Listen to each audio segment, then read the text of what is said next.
Good morning to all. Welcome back again to digital communication class. Today we are going to discuss about robust quantization. So what is meant by robust? ROBUST is the spelling, robust quantization. So what is this robust quantization that we will see here, and how it is useful and where it is used. So in PCM generally, for a uniform quantizer with a step size delta, the variance of the quantization noise is sigma q square is equal to del square by 12. This already we know. We derived now. Provided that the input signal does not overload the quantizer. So when we will get this quantization noise means the input signal does not overload the quantizer. There we will get the noise power as like this, and the step size is delta. Now the signal to noise ratio decreases with a decrease in the input power level, that you know. Actually signal to noise ratio is signal power divided by noise power. If the input power level or signal power level will decrease means the signal to noise ratio will also decrease, which is related to the overload point of the quantizer. So then the quantizer also overload. So in certain applications like PCM, for what is this means overload means does not mean more data. So that we will see. How can we say that overload in this PCM system means in certain applications like PCM, for the transmission of speech signal, the same quantizer has to accommodate input signals with widely varying power levels. That means here, so input signal we may got some up and down levels. So up and down signal means the power levels also up down. See here, I am my volume is sometimes it is very high, sometimes okay, see here like that, very low. So in those levels, but my voice should be reached to you whatever may be the my power level, that may be high pitch or low pitch. Able to understand ma? Whatever may be the my power level, that is low pitch or high pitch, that should be reached to you clearly, properly. But in PCM system, the quantization which is accommodated is the same quantizer. So but for example, see here, the range of voltages covered by speech signals from the peaks of loud talk to the weak passages of weak talk is on the order of 1000 to 1. Suppose for example high talk is 1000 and low talk is 1. Let us suppose take it as example. So it is desirable the signal to quantization ratio to remain essentially constant for a wide range of input power levels. So we need to design a quantizer. The quantizer, whatever may be the power levels of the input signal, the signal to noise ratio should be constant for a particular range of power levels. So my power level, suppose for example for low power I am considering as 1, for high power I am considering as 1000 as value to design the quantizer. So a quantizer that satisfies this requirement is said to be robust quantization or robust quantizer. So this type of quantizer is called as robust quantization, designed for a specific power levels, whatever may be the levels of the input signal power, that is called robust quantization. So this robust quantization can be achieved with the help of the non-uniform quantization. So what is the difference between uniform quantizer and non-uniform quantizer? Uniform quantizer, the step size is constant. Non-uniform quantizer, the step size is varying. So when the step size is varying, with that with the help of that quantizer we will get the robust quantization, or we can design the quantizer to the range of the power levels. So that is a concept here. The desired form of non-uniform quantization can be achieved. So how can we achieve the non-uniform quantization? Means by using compressor followed by a uniform quantizer. So use compressor followed by a uniform quantizer by cascading this combination with an expander complementary to the compressor. The original signal samples are restored to their correct values except for quantization errors. So what is the non-uniform quantization for robust quantization? Means use the compressor, next to use uniform quantizer, next to use expander, which is the exact opposite operation of the compressor to get the original signal as it is. So that is the operation involved in the non-uniform quantization. Okay, I think I am clear with this. Yeah. Ideally, the compression and expansion laws are exactly the inverse of each other. So, the characteristics of a compressor and expander are like this. So, exactly opposite to each other. See here, this is first quadrant and this is third quadrant, exactly opposite to each other. Okay. So, likewise, we can say that these two are compressor which will compress the signal, expander which will expand the signal. So, that's why we will get the input signal as it is at the output. Okay. Next, see the non-uniform quantization block diagram. Here, compressor or compander, uniform quantizer, expander. Okay, input signal, output signal. So, in non-uniform quantization, we have two types of companding techniques. So, what are the companding techniques involved in this compressor or compander, that we will see here. So, two techniques are involved in the companding or compressor. Those are mu law companding, A law companding. Mu law companding. In this, characteristic C of X is continuous. Mu law companding means the C of X is continuous, where C of X is the output and X is the input. C stands for companding. Approximating a linear dependence on X for low input levels and a logarithmic one for high input levels.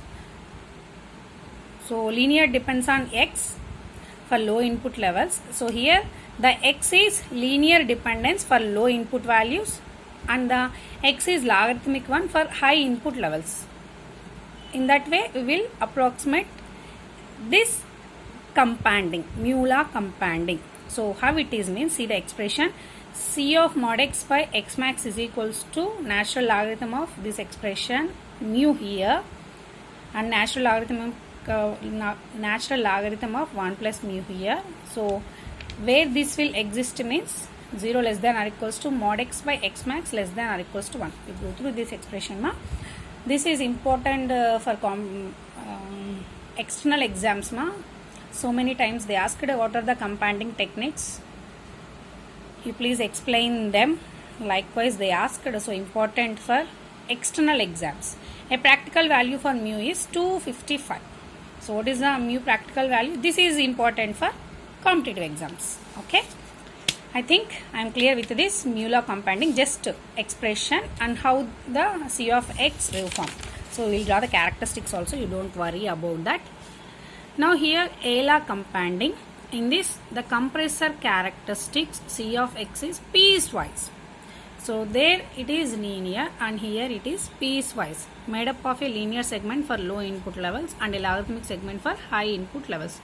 They are also linear and logarithmic. For low linear, for high level logarithmic. But here the expressions will change for mod X by X max conditions. A law companding, it is related to A. So a practical value for A is 87.56. See here the characteristics for mu law companding, A law companding. This is mu law and this is A law. So A law companding, A equals to 1, A equals to 2, A equals to 87.56. Next coming to, see here characteristics, X axis normalized input, Y axis normalized output, mod C of X. So go through the diagram.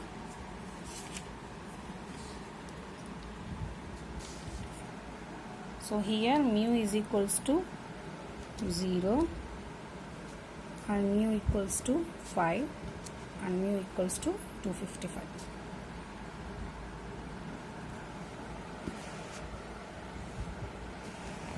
I forgot to write. So here also normalized input mod X, normalized output mod C of X, same as mu law companding characteristics, but here we will write A. So it is the A practical value 87.6, mu practical value 255. So in the previous class I told you we have some basic definitions important for competitive exams. See here signaling rate is also called as transmission rate or bit rate. It is defined as number of bits per second. So n divided by second. Samples per second is equals to sampling time period, that is equals to Fs. Ts is the sampling time period, Fs is the sampling frequency. Okay. Next, R is equals to the same expression R can be written as. So what is R here? Number of bits per second. So the same can be written as number of bits per second, but here sample and sample I have written. So to simplify the expression, to get in terms of Fs and Ts. So R equals to number of bits n into, what is the sample per second? 1 by Ts. So n into Fs. So what happened to this sample? You tell me.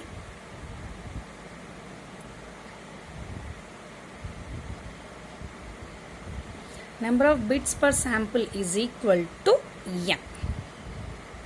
Number of bits per second means sampling rate. Number of bits per sample means which is equal to number of bits. Okay, don't confuse here.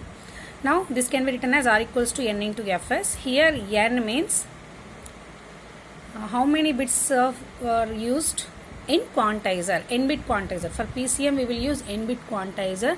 For DPCM is also n bit quantizer.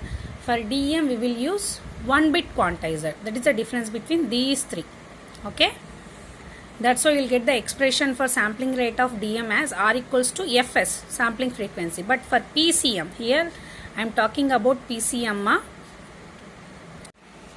Next, up to now we discussed about signaling rate of the PCM system. Now bandwidth of the PCM system, it is defined as half of the signaling rate. So bandwidth is equals to half of signaling rate is small r.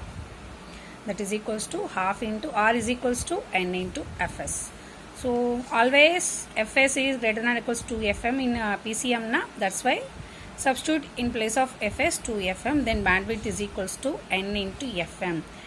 This question and a signaling rate and bandwidth question for PCM asked in digital assistant of Sachivalayam also. Related to this PCM topic, signaling rate and bandwidth asked in digital assistance. Sachivalayam jobs are there na, digital assistant. For that exam, this topic is asked. Okay, so it is very important topic for competitive exam, signaling rate and bandwidth of PCM, DPCM, DM. Okay, remember this point. So PCM, DPCM same. For DM, in place of n, you just substitute n equals to 1 for DM. Why? Because we will use 1 bit quantizer. That's why R equals to Fs for DM.